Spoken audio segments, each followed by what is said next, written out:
मैंने अपनी राइफल खोली, सीधे घाटी की गहराई में निशाना साधा। जैसे ही पहला राक्षस दिखाई दिया, सब कुछ स्पष्ट हो गया। यही कारण था कि मेरे वरिष्ठ अधिकारियों ने मुझे तैनात किया था। उस दिन मैं घाटी में निलंबित खदानों की देखभाल कर रहा था। फिर अचानक एक ड्रोन घाटी की गहराई से ऊपर आ गया। जो बात मुझे चौंकाने वाली लगी वह यह थी कि निकटवर्ती एंटी एयरक्राफ्ट गन ने कोई प्रतिक्रिया नहीं दी। ड्रोन को स्पष्ट रूप से खतरे के रूप में चिन्हित नहीं किया गया था।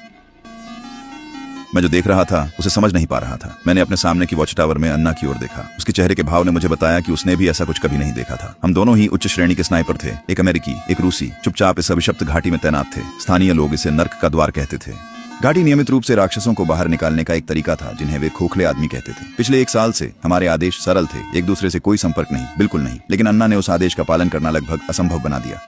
हर रात मैं छोटे छोटे हस्तनिर्मित चीजें बनाता और उन्हें उसकी ओर भेजता। हर बार वह प्रभावित होती और वह एक उपहार के साथ जवाब देती। धीरे धीरे हमारे बीच की दूरी कम हो गई।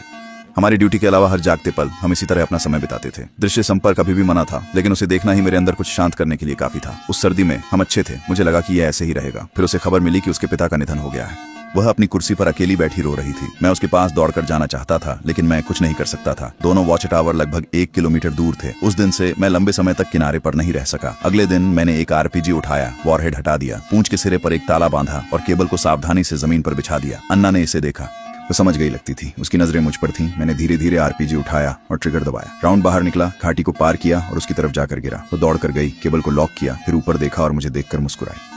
मैंने अपनी तरफ की रस्सी को सुरक्षित किया, फिर बिना पीछे देखे दूसरी तरफ की ओर दौड़ पड़ा। घाटी में और भी राक्षस भरे हुए थे, लेकिन मुझे परवाह नहीं थी। अगर जरूरत पड़ती तो मैं पूरा रास्ता रेंग कर भी जाता। मैं उसके पास पहुंच गया, हालांकि पूरी तरह थका हुआ था। हमने घंटों बात की और एक दूसरे के और करीब आ गए। अगला दिन जल्दी आ गया, मुझे वापस जाना पड़ा, इससे पहले कि हमारे वरिष्ठों को पता चल जाए। भले ही उससे दूर हर कदम गलत लग रहा था। मैं आधे रास्ते में ही था जब मेरी वॉच टावर अचानक विस्फोट हो गई। रस्सी टूट गई। मैंने 2 बार नहीं सोचा, मैं कूद गया। अन्ना ने अपना हथियार और पैराशूट पकड़ा और बिना कुछ कहे खाई में छलांग लगा दी। वह धुंध के बीच से नीचे गिरी और घाटी के तल पर जा पहुंची। नीचे एक तेज बहाव के साथ पानी भरा हुआ था। जैसे ही वह पानी में गिरी, उसका पैराशूट उसके चारों ओर लिपट गया। उसने इसका विरोध नहीं किया, उसने बस रस्सी काट दी। धारा बना उसे बाहर ले गई।